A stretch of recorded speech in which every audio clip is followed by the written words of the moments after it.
राज्य के आदरणीय राज्यपाल श्री आचार्य देवव्रत जी, रक्षा मंत्री श्री राजनाथ सिंह जी, राज्य के मेरे साथी मंत्री श्री जगदीश भाई विश्वकर्मा, देश विदेश से आए हुए सभी रक्षा मंत्री श्री CDS श्री जनरल अनिल चौहान जी, नौसेना के प्रमुख श्री एडमिरल श्रीमान हरिकुमार जी, वायुसेना के प्रमुख air chief marshal Shri VR Chaudhary ji, मुख्य सचिव श्री पंकज कुमार, आमंत्रित सब महानुभावे, नागरिक भाइयों बहनों, सबको मेरा नमस्कार।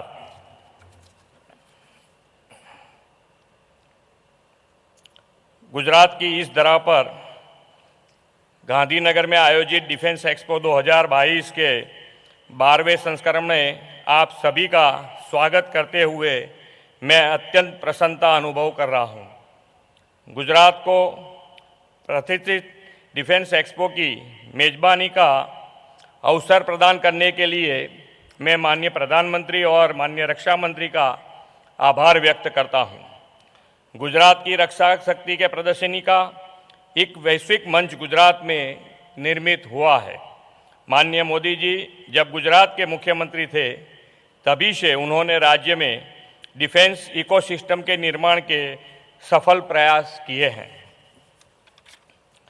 राज्य के युवाओं को counter terrorism, counter emergency, internal security, cyber warfare, सैन्य मामले और आर्टिफिशियल इंटेलिजेंस जैसे विषय की शिक्षा प्रदान करना उनका सपना है। माननीय मोदी जी ने इस सपने को वास्तविक रूप देने के लिए देश में पहली बार किसी राज्य सरकार द्वारा डिफेंस क्षेत्र में युवाओं को प्रशिक्षण प्रदान करने की पहल की थी। माननीय श्री नरेंद्र मोदी जी ने गुजरात में 2009 में गुजरात फॉरेंसिक साइंस यूनिवर्सिटी और रक्षा शक्ति यूनिवर्सिटी की स्थापना से देश और राज्य के युवाओं को डिफेंस और सिक्योरिटी मैनेजमेंट जैसे समयानुकूल शिक्षा अवसर दिए। यह दोनों यूनिवर्सिटी अब महत्व के राष्ट्रीय संस्थान NFSU और RRU के रूप में उभर आई है। NFSU विश्व की पहली और एकमात्र यूनिवर्सिटी है जो फॉरेंसिक, हेरिबियल, डिजिटल फॉरेंस और संबंधित विज्ञानों को समर्पित है। NFSU में बैलिस्टिक रिसर्च सेंटर और टेस्टिंग रेंज और बैलिस्टिक मटेरियल्स के मूल्यांकन का देश में अपनी तरह का सबसे पहला सेंटर कार्यरत है। प्रधानमंत्री श्री नरेंद्र मोदी जी ने वाइब्रेंट गुजरात समिट की सभी एडिशन में आयोजित प्रदर्शनी में डिफेंस कंपनी को उत्पादों को प्रदर्शित करने के लिए खास डिफेंस पेविलियन को प्रोत्साहित किया है। कई गणमान्य डिफेंस कंपनीज को अपने डिफेंस इक्विपमेंट प्रदर्शित करने का अवसर भी उन्होंने दिया है। इसके परिणाम स्वरूप गुजरात में ऐसे कई MSME है जो भारत के स्ट्रेटेजिकल एरोस्पेस और डिफेंस कार्यक्रमों के लिए महत्वपूर्ण पार्ट्स सप्लाई करते हैं। डिफेंस एक्सपो के द्वारा प्रधानमंत्री जी ने गुजरात के ऐसे कई MSME उद्योग के लिए अपनी क्षमता प्रदर्शित करने का अवसर दिया है।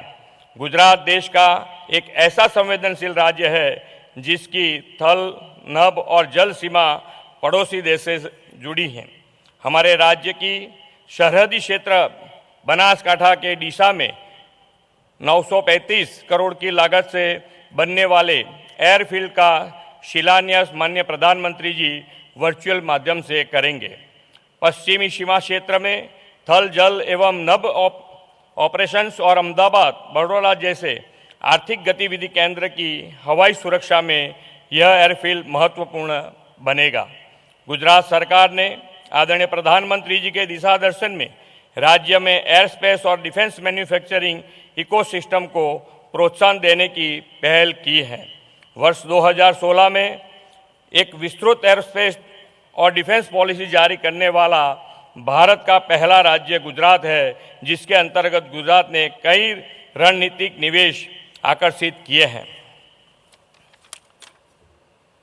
ड्रोन टेक्नोलॉजी के उपयोग के लिए माननीय प्रधानमंत्री मोदी जी के विजन के अनुरूप गुजरात सरकार ने ड्रोन प्रमोशन और यूजेज पॉलिसी जारी की हैं। हाल ही में the Atmanirbhar schemes for assistance to industries के द्वारा उद्योगों को आत्मनिर्भरता का मार्ग दिखाया है।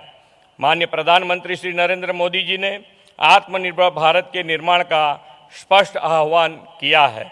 हमारे स्वप्नद्रष्टा प्रधानमंत्री श्री नरेंद्र मोदी जी के मार्गदर्शन में राज्य में लागू दूरदर्शी पहलों और सुधारों के कारण गुजरात पिछले 20 वर्षों से फास्ट ट्रैक विकास के मार्ग पर अग्रसर है। गुजरात अपनी उत्पादन क्षमता और मजबूत इंफ्रास्ट्रक्चर के माध्यम से रक्षा और एरोस्पेस के क्षेत्र में अहम भूमिका के साथ अपना योगदान देगा। मैं आपको इस डिफेंस एक्सपो के माध्यम से भारत और गुजरात की विकास गाथा में भागीदार बनने के लिए आमंत्रित करता हूं। एक बार फिर वाइब्रेंट स्टेट गुजरात में आप सभी के स्वागत के साथ मैं अपनी बात पूरी करता हूं।